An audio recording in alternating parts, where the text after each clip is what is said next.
We, at the time that I was working there, we were building missiles, air-to-air missiles and fire control systems for the Air Force. And we were the first ones to build air-to-air missiles. They were called GAR missiles, GAR 1, GAR 2, and GAR 3.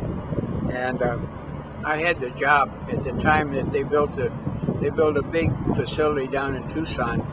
And I had the job of getting on the airplane, going down, picking up heads for the missiles and bringing them back here to the engineering department.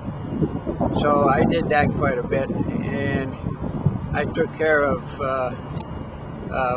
making sure that all the pieces and parts were here to build the engineering models.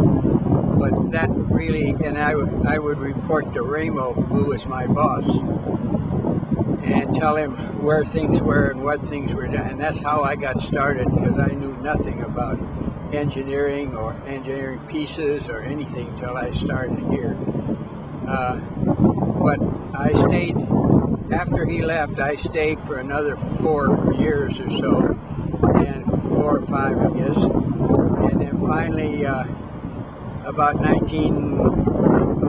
I guess it was somewhere around late 50s, early 60s, they called me because they wanted me to come over to the new contract they got for ballistic missile division. So all the people who worked in Hughes here went with Rainbow Woolridge over to the airport. So that would be my next stop.